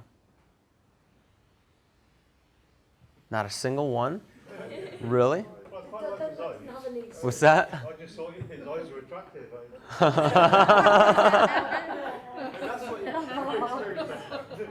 didn't have any preconceptions of what to expect, but I felt quite connected. It's quite a nice connecting experience and quite, I don't know, like, it's quite too intense to get on someone's gaze for that long. Yeah. I found that quite difficult as well. It's like you find yourself like looking away or Yeah. it all depends on the audience. Especially with a stranger. Yeah, Especially yeah. with a stranger. Once, Yeah. once you got over the initial sort of embarrassment, you know, where you just sort of think, I'm staring at a stranger, this is just awkward. But then, you know, I felt a bit vulnerable. And then that kind of moved into from vulnerability to trusting them. Even though I'd only known them for a few seconds. Did you recognize a moment where you both kind of realized that it was okay to just relax, and you didn't have to hold that facade or that kind of mask any longer, where you're both just like, okay, we're both doing the same thing, right? And you just kind of embrace, and some of that separation, some of that boundary dissolves. One of the reasons why it only takes a small part of time of the talk that I'm giving is because once you understand it, once you've experienced it, go home and do this with somebody that maybe you are a little familiar with, and for 5-10 minutes, and see what comes up. It's extremely interesting, because a lot of what I'm talking about today has to do with the way we connect with our community, the other people around us. Our evolution in our own life is very interconnected with our community and what's around us, our friends, but specifically our lovers. That's another one. If there is somebody specific in your life and they're that one reflection of you, then that is one, I would say, one relationship to pay a lot of attention to. But I would say, just as an exercise or an experiment, go home and just pay attention to one person. Don't necessarily tell him or her what it is, but take one person in your life that you feel that your relationship has become stagnant with, and just pay more attention to them. Actually find an active interest in what they're saying, in what they do, and just spend a little more time with them and pay attention to them, and watch what happens from their perspective. Watch how... Can you do it with animals? Yeah, absolutely. I mean, it's a little bit easier to recognize the types of results, you know, with people, obviously, but I wouldn't doubt that an animal will respond differently when you start paying a lot more attention to it. Stare into a dog's eyes for a couple of seconds, you know. What's that? One thing about the communication side of it, when I was speaking about patterns, okay, all throughout mythology, through a lot of scriptures and texts that I've at least read, there's a pattern to the way certain things happen. And I recognize this only after years of studying mythology and things along those lines, and then coming to a screenwriting class and recognizing that even today in screenwriting and in novel writing, because it was the same class, the same process or way that stories are told tend to have a very similar process or way that any type of change will happen in our lives. What I believe a story, especially let's say a movie, such as The Lord of the Rings, what tends to happen is there's an alchemical process that happens throughout any story. Okay? Now we start with the hero. It's typically, an apprentice of sorts, somebody who hasn't quite acquired the skills that they will have by the end of the story. But to keep this simple, usually it starts with a protagonist or a hero. It starts with who they are in their average life, the way things already are. So it shows Frodo in the Shire, having fun, all of his friends, all of his family around. It's just this small, quaint little town. That's the way things are right now in the story. And then all of a sudden, there comes this ring, all right? The precious, this really small thing that changes the course of the entire film, okay? Now, this is what is going to be that one little thing that you don't pay most of your attention to the ring in this film. You're paying most of your attention to the people the things that are going on around the ring. However, all of it has to do with this thing. And there always is this otherworldly intelligence that comes in and pushes the hero on the journey, because usually another term they'll use for the hero is a reluctant hero. Somebody who's, why me? Why do I have to do it? I'm so small. I'm just a little hobbit. I'm one of the little guys. Like, why do I have to go off on this journey and take this ring to Mordor, the scariest place in the land, right? And there's always peers that they reflect themselves with, go on the journey with. There's always their own peers, not the otherworldly intelligence like Gandalf, this wizard, but somebody that is more on their level. And usually the friends or the peers or whoever it is, the cronies that go along for the ride, they're going through their own process and their own change as well. So you could see where they are at the beginning of the story, Act 1, and then they're set in motion, Act 2. Act 2 is where all of the friction begins happening, where all the learning begins happening. It's a catalyst for change. And learning is, or evolution is taking place within Act 2, within that process. Now, in the story, there's a golem, okay? Now, the golem, originally, Schmeagol, is very close to a hobbit, right? He's either a hobbit or just another, village folk? Whatever. What's that? Right. Okay. So something very similar to a hobbit. Now, the reason why it's important to have this character in the story, because it's a representative of what the hero could become, right? It's almost a premonition of what could happen should the dark devolutionary force of that ring, in a sense, take hold of Frodo. This is a deleted scene in the film, just to further exemplify this point. This is where Frodo actually starts turning into a golem himself. This is the essence that moves through the ring, in a sense, okay? This is the essence that, how should I say it? This is the essence that moves through the golem, okay? It is what has enraptured the golem. And the reason why Frodo took such an active interest in the golem is because he recognized that Gollum was a touchstone between him and what he fears most. Okay? Because Gollum, and Frodo recognized that. He recognized that he wasn't all bad, obviously. He wasn't a villain in the case that we typically see villains in a film. But it's interesting what he represents, because here's another story. And this could go on and on and on. I could get into The Matrix. I could go into many other films that carry the same flow, in a sense. And you could also go back, what's that? Leitmotifs, the thread that runs through a story. Yes, yes. As well as going back into the Epic of Gilgamesh, a lot of different myths in the past, using this very, Joseph Campbell gets into this quite a bit, so I'm not going to go through all his work. But to express this point a little bit more, Luke, the reluctant hero, at first he thought, oh, I'm too old. I have too much going on around here to be set off on a journey to become a Jedi. Like, why does it have to be me? Why am I the one that has to go and restore balance to the Force? And he set off on this journey. Act 2 is him actually moving on this journey to find the precious. So he's going into the underworld, in a sense, to find the precious, right?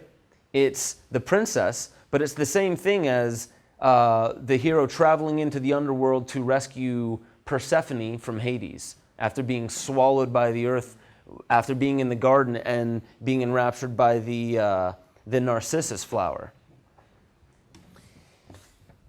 And an otherworldly intelligence, a sage, somebody that comes along and pushes that hero off onto the journey, right?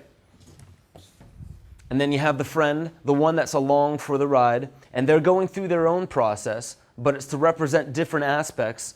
So having those friends around us represent where we are, okay? Our friends that are in our sense, our peers, representing who and where we are on this journey. And then when he went into the cave, this was earlier on when Yoda had him go into the cave and to fight his darkest fears. Again, the cave is a similar motif that you'll see in a lot of mythology. Into the underworld. He severs the head of Darth Vader, and what does he find? It's his own face. Now what's interesting is Darth Vader is the equivalent of the Golem. Darth Vader is in the same family line as Luke. He's his father. A premonition of what he could become. Okay? Another very similar motif. And this then was the same as the eye of, what was it, Sauron? Dorsaurus, yeah. Oh, this looks like Dick Cheney to me, the Emperor of the Galactic Federation, right?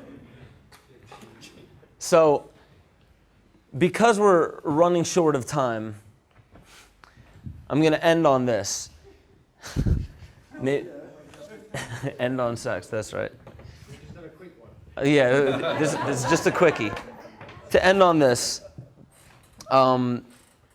to feel that I've fully elaborated the point that I'm trying to make by being here, not to just throw a bunch of information out there, but to recognize that what's going on in the world, what's been put not just in my films, but many films that are out there, many books, many speakers speaking about what's going on in the world, all right? The nature of what we can see physically, what we can see happening, in my country, in the U.S., I was in the military and seeing what's actually happening across the globe because of our military, and the interconnectedness behind a lot of elite factions and elite cabals and this esoteric agenda that we see all around us. The purpose for understanding all of this is recognizing that real change does not happen from the top down. It does not happen in the same way that paradigms of the mind are what hold us where we are today, okay? So everything that's happening, whether it be politically, economically, socially, culturally, even in music, even in art, the industry of art, I should say, there's a paradigm. And paradigms are typified by having certain boundaries, things that we don't move beyond because it's not a part of the paradigm. Anybody that moves beyond those boundaries are not technically a part of our society. They're outside of it. That's why we set up these, in a sense, moral boundaries to cultures, and we come together in a community towards a specific function and a specific purpose. There's form, okay?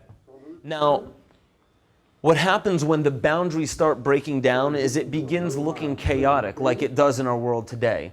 Boundaries are broken down. People are pushing the envelopes of our morality. And everything is breaking down, almost becoming absolute chaos, which is absolutely necessary in order to move into a different paradigm.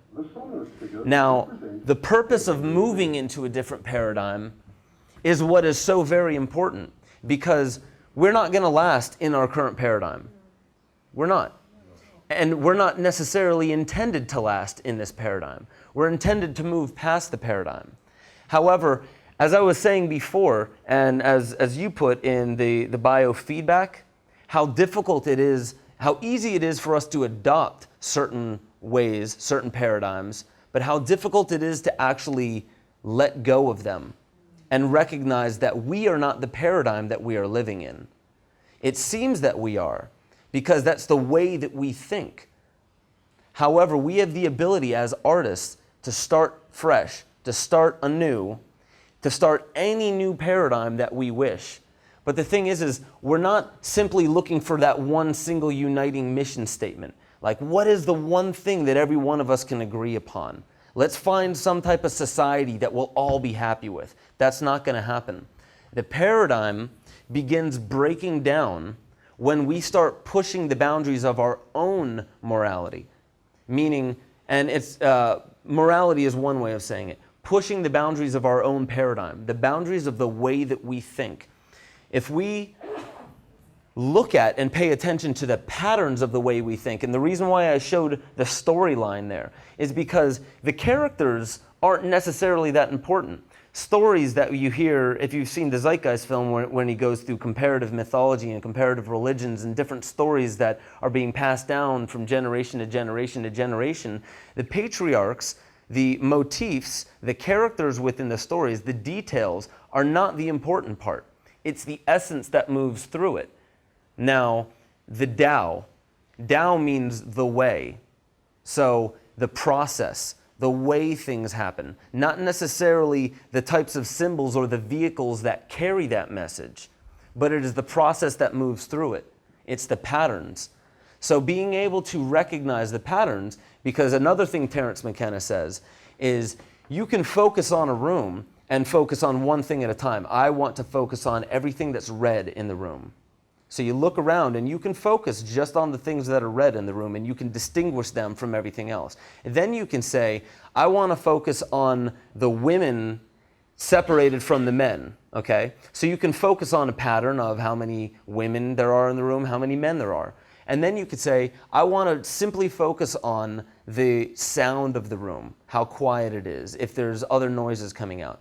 So just paying attention to specific things that link together the moment. But you can recognize anything in this moment. It's all a matter of what you choose to embrace in the moment, what you choose to see. So the overarching point behind all of this is if anything is going to happen, if anything is going to change on this planet with the current paradigm, it's not going to happen by signing petitions and calling attention to the program itself. Because we are the ones that process energy. We are the ones that transform energy. And as I said in the zeroth law of thermodynamics, nothing in the universe happens without the transformation of energy. The paradigm doesn't transform energy any more than the form that you saw in Kymatica transforms the sound that shapes it. It's the sound that changes. It's the vibration, it's the energy that creates the form. So if we want the form to change, then the energy has to change. And there's only one thing that changes energy, and that is us. So what I'm saying, what I believe that would be of great importance for us to at least adopt as a view is the fact that we are actually magicians creating what is happening all around us. And being able to take responsibility for our portion of being the author of the story that's being written, that will in and of itself naturally begin to change the story. Just our paying attention to the pattern of what's going on in the world will then lead to these higher senses. The more we pay attention to the higher senses, the artistic senses, the more we will begin to recognize that we can perceive whatever we want in the moment. The moment is infinite. It's what we bring to it. And we are just as infinite, but we don't necessarily believe that as a species right now. We are artists. We are magicians. We can be the authors of the future. The future is unwritten.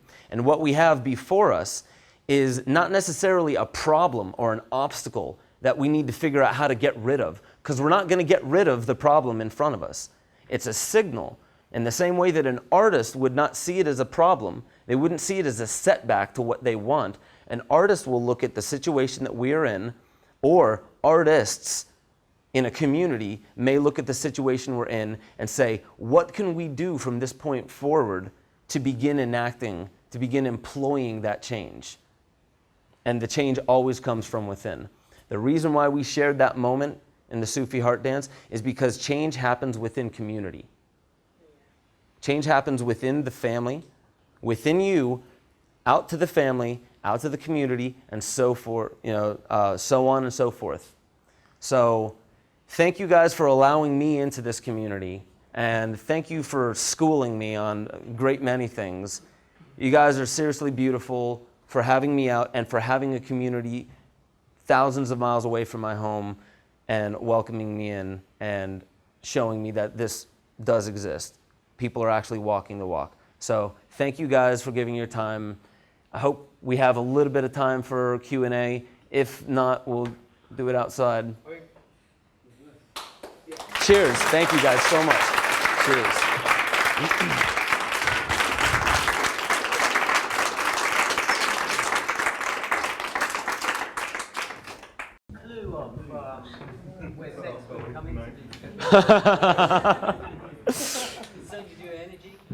What's that? Energy, is it like the Yes. It has to do with what transmutation, the word transmutation, how that is a bit different than the word transformation.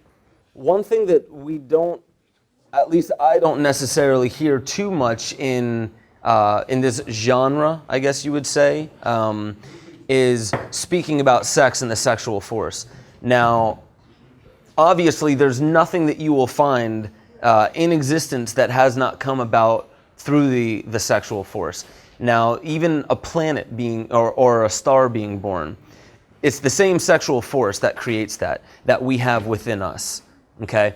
Now, we have, I don't want to just say a fraction, but we have a seed of that very creative force. And there's a couple of the slides that I wanted to get into to show how we even break down food to that sexual force. And it's hydrogen in its base. In a sense, the food that we eat, we're breaking it down, refining it back to the base hydrogens by removing its protons, neutrons, and electrons, and refining it back through the body, through digestion, then through our circulatory system, then our breathing, then through our circulatory system, then through the brain, down through the spinal column, in through the endocrine glands, and then finally to the sexual organs.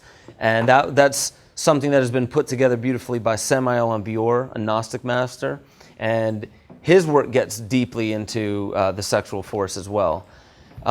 But the importance of that section, which I don't want to get too far into it because then I'm just going to want to start going through the slides. I would just say it's definitely interesting to see that that sex in society is always, at least now, especially in Western societies, and Wilhelm Reich did a lot of work on this, there always seems to be this cultural taboo on it. And this thing that it must be veiled or, in a sense, gilded by something, So our understanding of it tends to be there's this veil over what we understand with the sexual force, and that is not to say that we should go back to this free expression. That's not necessarily to say that we should go back to this free expression and just give as much away as we possibly can. What I actually believe is through the sexual force and through the sexual act, we can learn so much more about ourselves because that is one of the most intimate moments. One of the things with the Sufi heart dance is that extremely intimate moment that we're having with somebody else, that human mirror in front of us. And I could keep going and going, but yes, the sexual act is, or the sexual force is one of the most, I should say, corrupted forces that we see today, okay? And whether saying that the reason why it's corrupted is because of advertising and how you see like this lower animalistic form of sex all throughout the media and things along those lines, or whether the media is a reflection of how we began, devolving back through that sexual force, okay? So there's that animalistic way where we're devolving back through the kingdoms and only focused upon that sensual side of sex. Or we can look beyond the fruit of it. Again, you'll see the fruit, and that was another thing in the slides. The fruit of one's labor, the reward, the goal, that sensual goodie at the end of it, or the process of it, what you can learn through the process of it.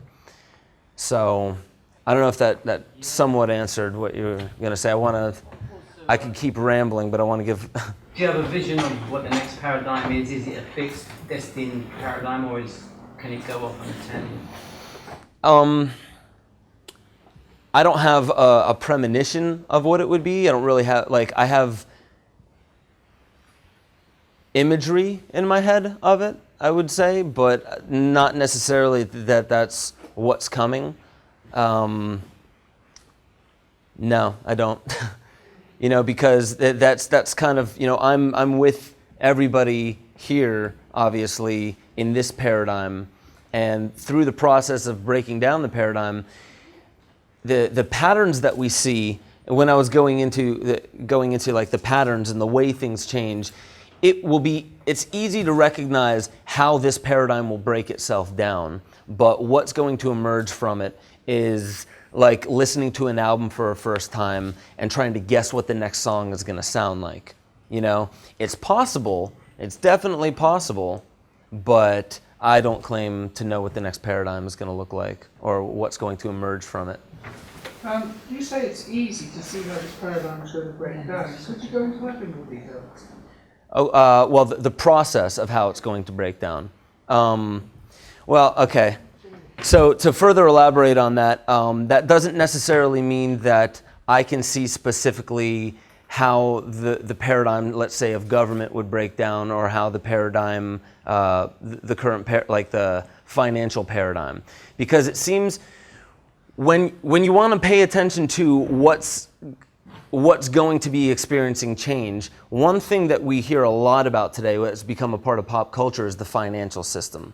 So that's what I believe, that's one of the major points of our culture today that I believe is going to be going through the most amount of changes, because that seems to be the thing that's on everyone's mind. And the more attention that's paid to a certain thing, the more changes eventually start to come out of it. I don't claim to know how the financial system is then going to change, because I hear, I just went to a couple talks of somebody, not the UCT, it's another banking system that somebody's trying to create, and it's another person is naming it Gnostic economics, in a sense, of a way of getting back to the way that we, how should I say it? The way we exchange energy with people when we're in a good standing relationship of sorts. That type of exchanging of energy is where I see most people's mind frames moving to, as far as the way the monetary system is going to go. So it actually goes away from a physical thing back into the people are the wealth.